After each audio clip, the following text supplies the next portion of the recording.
Hola, pues conozcamos un poco sobre la historia de los sistemas tipo Unix y el lenguaje C, y sobre todo para entender ahí cómo se relacionan y entender su importancia con respecto a la tecnología que conocemos actualmente. Todo comienza allá por el año de 1964 cuando se inicia el proyecto Multics, Multiplexed Information and Computing Surveys, entre la General Electric y los laboratorios Bell. Antes la General Electric fabricaba computadoras también, y los laboratorios Bell pues es una división de AT&T, la empresa de telefonía. Era la división de estudios, de investigación.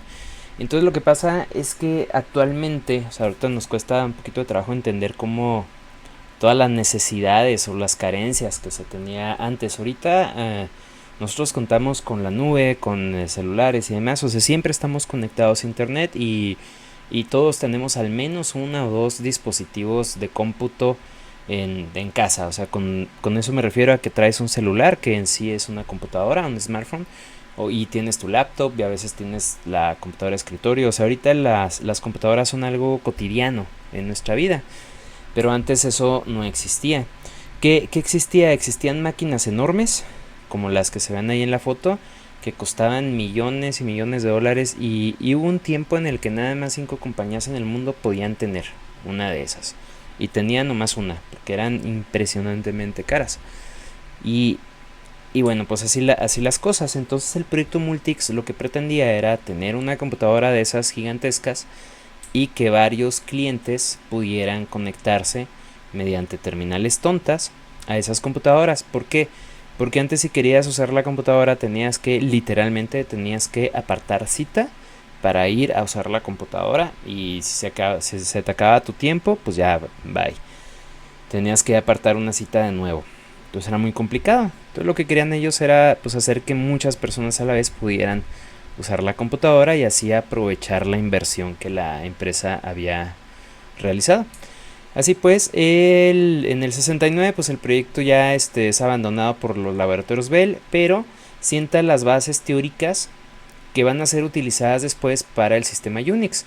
Ahí aparece la figura de Ken Thompson, que él siguió trabajando con Multics. Yo pienso que tal vez de hobby, o le interesó el sistema y lo siguió estudiando. Y él trabajaba en un mainframe General Electric 645, y él escribió un juego que se llamaba Space Travel, y pero corría muy lento en la computadora, en la General Electric corría muy lento, ¿sí? Y él empezó a trabajar con Denny Ritchie, que es el señor ahí el que está atrás de él, de la fotografía. Reescribieron el juego, lo hicieron en lenguaje ensamblador para la mini computadora DEC PDP-7. Entonces, ya de ahí se les ocurre la idea de crear un nuevo sistema operativo. Entonces, bueno, ese momento, o sea, es un hito histórico, porque todo lo que conocemos a partir de, o sea, todo lo que conocemos actualmente en cuestión de computadoras y dispositivos electrónicos viene a partir de ahí. O sea, todas las computadoras, sistemas operativos, o casi todos, parten de ese momento crucial. Entonces, al proyecto deciden llamarle Unix, Uniplexed Information and Computing System. Y según Brian Kernighan, que es otro héroe que aparece por ahí también, es homófono de Onuko, porque Multics es un Unix. Digo, perdón, porque Unix es un Multics castrado. Entonces ya en 1970 se habla por primera vez de Unix. Y de hecho Unix ha creado así como que casi hasta fue una revolución cultural también en el mundo de los nerds de la computación. Incluso por ahí existen estas placas, sí, que muchas personas que les gusta mucho la computación tienen. Yo tengo una, sí, de Unix. Entonces, ahí podemos ver en la fotografía que ahí están Dennis Ritchie y Ken Thompson, es el que está sentado, y están trabajando en la computadora DEC en el proyecto Unix, ¿sí?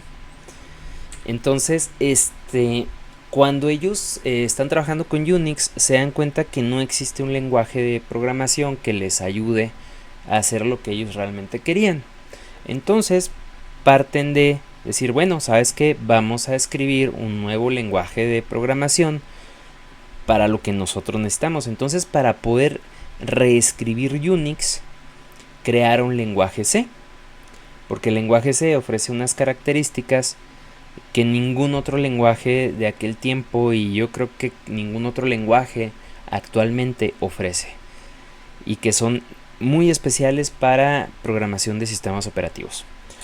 Entonces ya en el 72 se vuelve a escribir Unix, pero en lenguaje C, lo cual lo convierte en un sistema que podías portar hacia otras arquitecturas. Antes, si tú escribías un sistema para una computadora General Electric de modelo tal, nada más funcionaba ahí, no podías agarrar el sistema e instalarlo en otra de otra marca, por ejemplo en una DEC o en una IBM, no se podía. O sea, las instrucciones de las computadoras eran diferentes.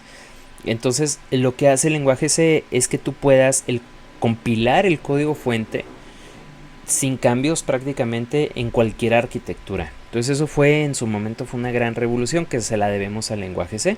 Actualmente para nosotros es muy fácil, tú te descargas un programa y lo instalas en cualquier computadora porque todas son compatibles y no hay problema, pero antes no, antes era todo un rollo migrar un software de un equipo a otro.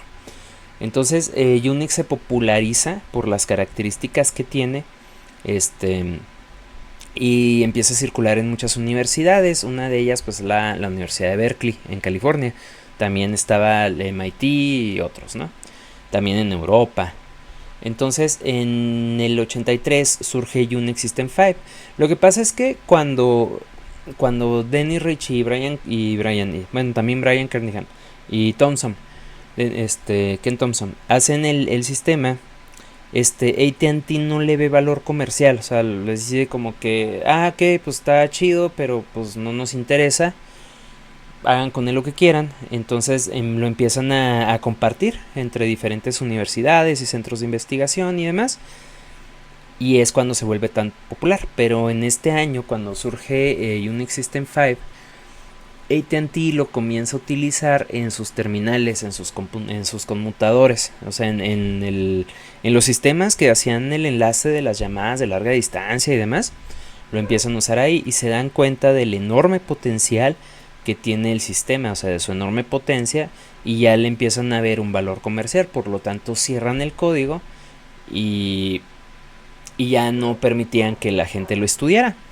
De hecho, la Universidad de Berkeley hizo un montón de aportes al código de Unix. O sea, muchos software importante que surgió antes lo escribió Berkeley. Por ejemplo, FP, creo, si mal no recuerdo, el primer navegador y así. Entonces, en el 74, la Universidad de Berkeley ya había escrito la Berkeley Software Distribution basada en Unix, que es conocido como BSD. Entonces existen diferentes diferentes sabores de BSD. Está FreeBSD, NetBSD, OpenBSD y así. Y entonces, continuando con la historia, cuando AT&T decide cerrar el código de Unix, por ahí había un muchacho que trabajaba en el laboratorio de inteligencia artificial del MIT. Muchos se han escuchado hablar de Richard Stallman, lo vemos como un hippie muy loco, pero en realidad él es muy inteligente y era un gran programador. Él había escrito software importante y él se da cuenta o decide escribir un nuevo sistema operativo. Entonces, pero también sabe que si lo hace trabajando en el MIT, como él tiene un contrato firmado con ellos, se puede apropiar intelectualmente del proyecto. Así pues, él decide renunciar y publica el Manifiesto GNU, que básicamente él platicaba en el Manifiesto GNU que va a ser un sistema operativo compatible con Unix, pero que va a ser software libre, como era Unix antes, y le pide a la gente que le manden dinero o que le manden código, o sea, programas que fueran compatibles con Unix para poder integrar ese sistema. Entonces, y es así ya como surge el sistema GNU. GNU significa GNU is not Unix. porque ahí en Estados Unidos les gustan mucho los acrónimos de ese tipo.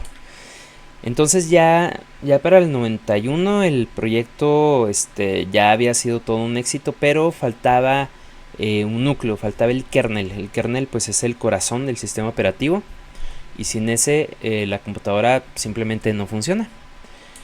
Y para esto, en el 87, un profesor, el profesor Tannenbaum, que él daba clases o daba clases en la Universidad de Helsinki, allá en Ámsterdam, no me acuerdo, allá por Ámsterdam, en Europa. Él escribe un sistema operativo que se llama, él nombró Minix, que significa pues básicamente mini Unix.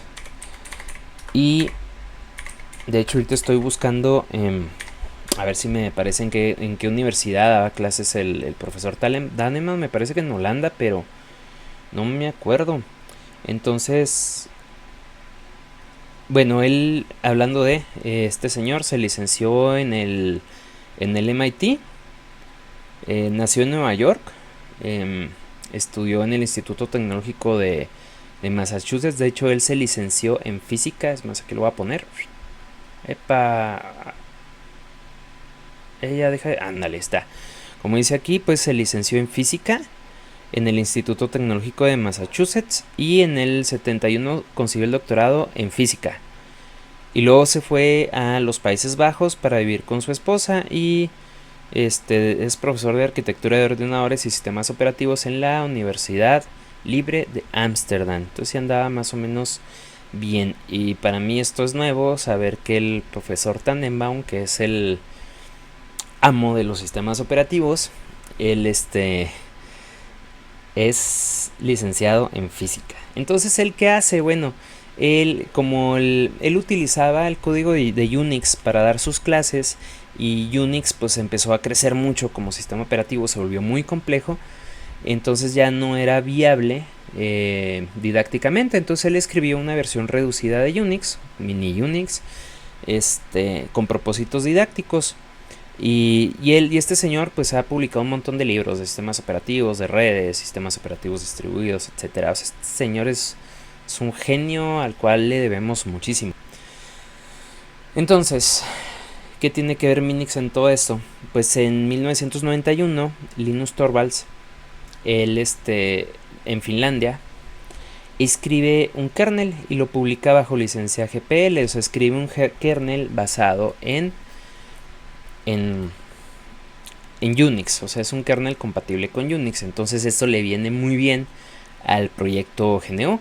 Él cuando Richard Stallman se da cuenta que él escribe este kernel y que es compatible con Unix, pues inmediatamente lo adopta para su sistema GNU, porque lo único que le faltaba para que funcionara pues era el kernel. Y algo que me impresionó es que este señor escribió el kernel del sistema operativo a la edad de 21 años y con un año de experiencia programando, y lo hizo obviamente en lenguaje C.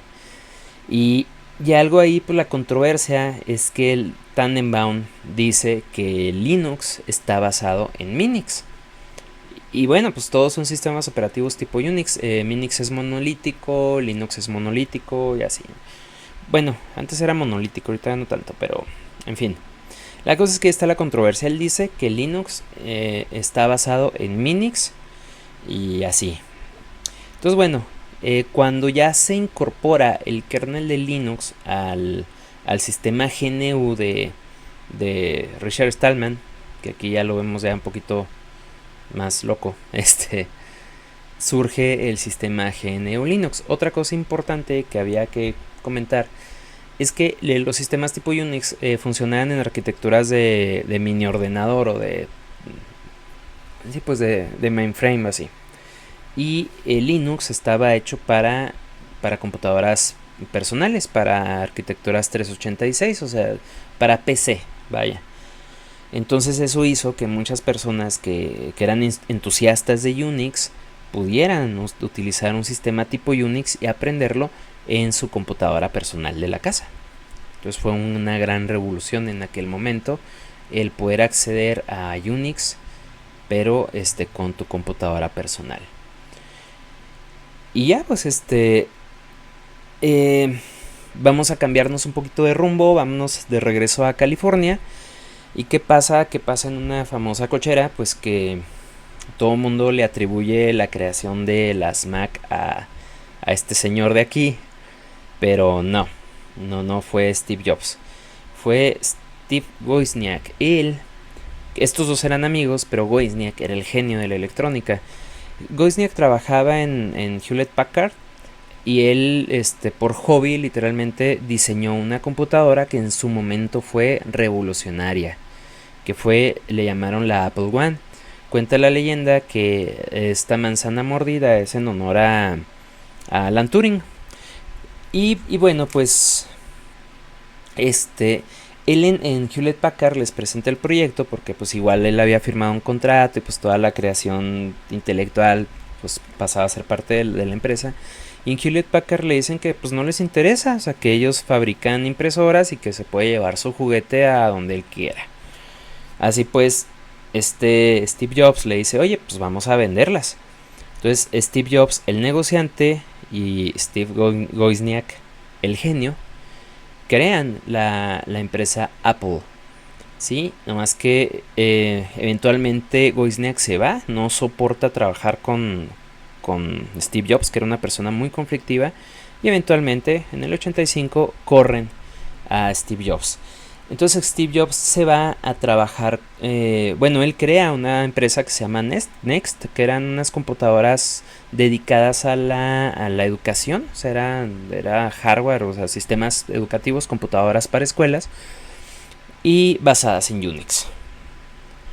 Entonces, años después, creo que en el 95 más o menos, Apple está en una de las condiciones, está perdiendo mucha lana, ya no es lo que era antes y lo regresan, o sea, lo llevan de vuelta a trabajar en Apple otra vez. Y luego aquí tenemos la historia de Steve Jobs.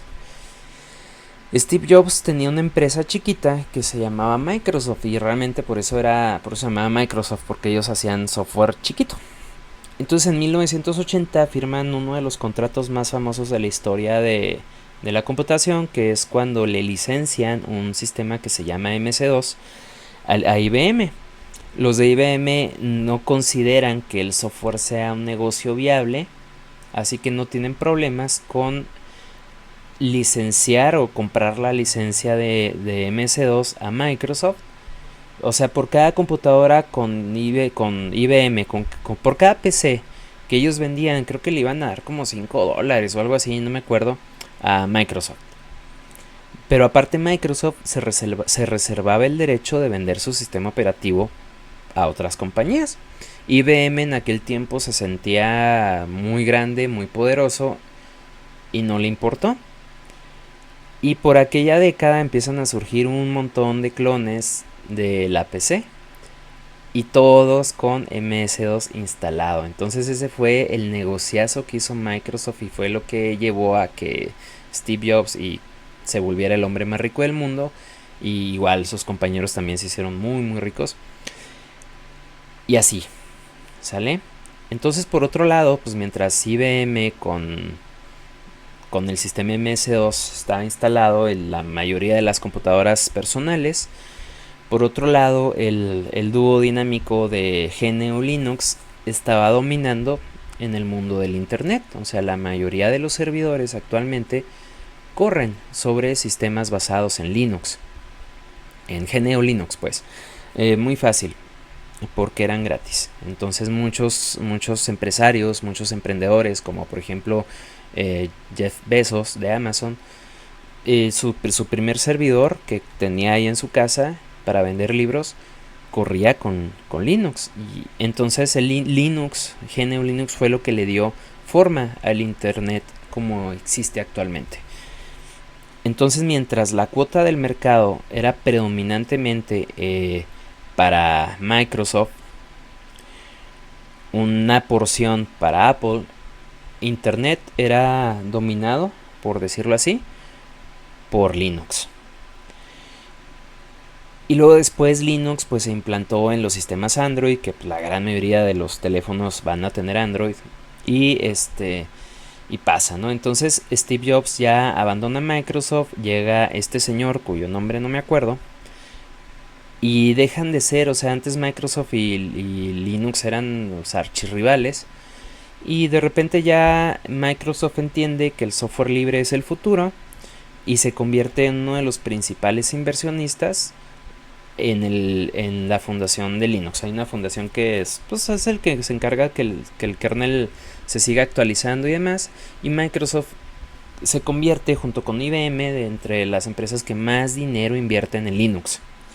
Sí, o sea, esa es la importancia que tiene Linux, tanto para que mismo Microsoft invierta en Linux, IBM invierte en Linux, eh, y otras, Oracle, por ejemplo, te habla de la importancia que tiene ese sistema operativo. Entonces, pues así las cosas, todo el mundo quiere a Linux, el software libre llegó para quedarse, y la importancia que tiene el lenguaje C en todo esto, pues es que eh, gran parte del kernel de Windows, gran parte del kernel de Unix, gran parte del kernel de MacOS, del mismo Linux, etcétera, etcétera, etcétera, están escritos en lenguaje C, o sea, porque es el lenguaje para sistemas operativos.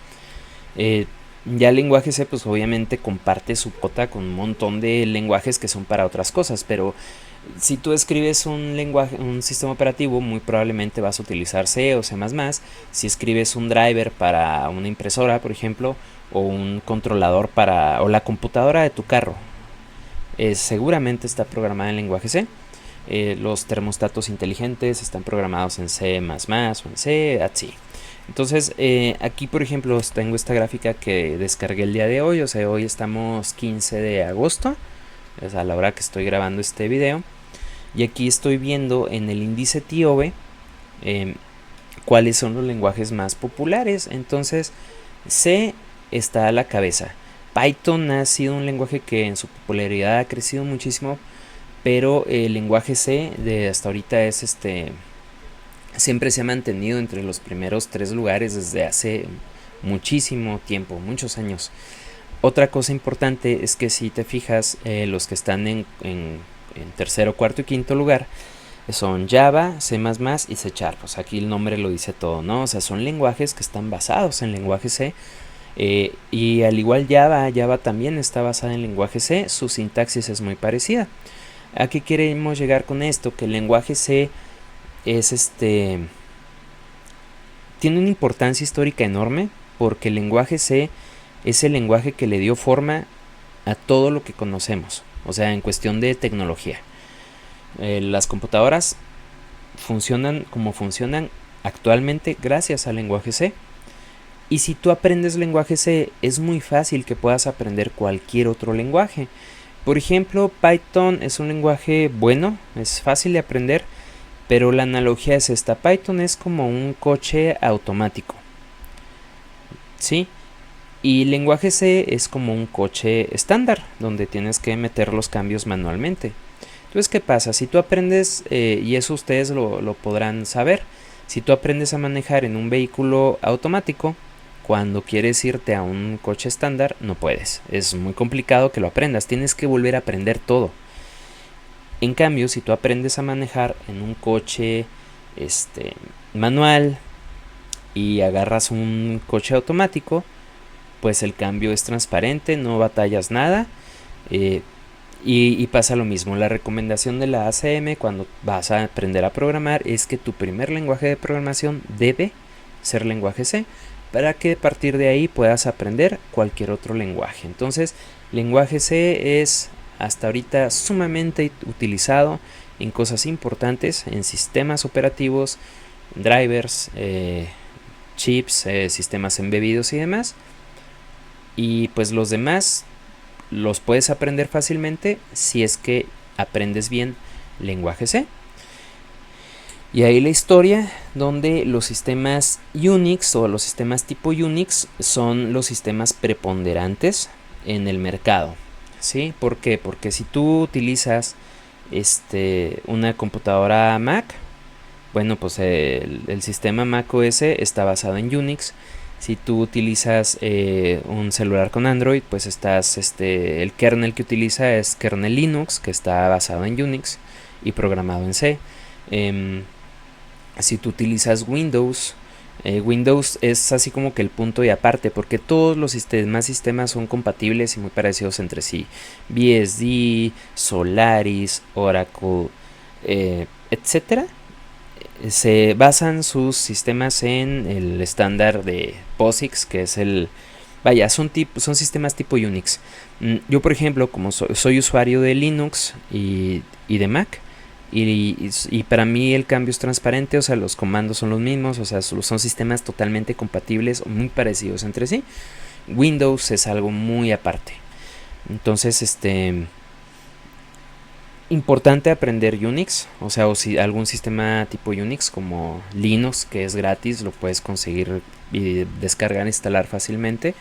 Em, en el curso que doy de programación vamos a utilizar un sistema basado en Unix, para que se lo sepan. Y y bueno, ¿y todo esto para qué? Pues para trabajar bien con lenguaje C. Entonces, por lo pronto eso es todo. Espero que esta historia te haya parecido interesante y comprendas la importancia de los sistemas tipo Unix y sobre todo la importancia que tiene el lenguaje C en la actualidad. Hasta pronto.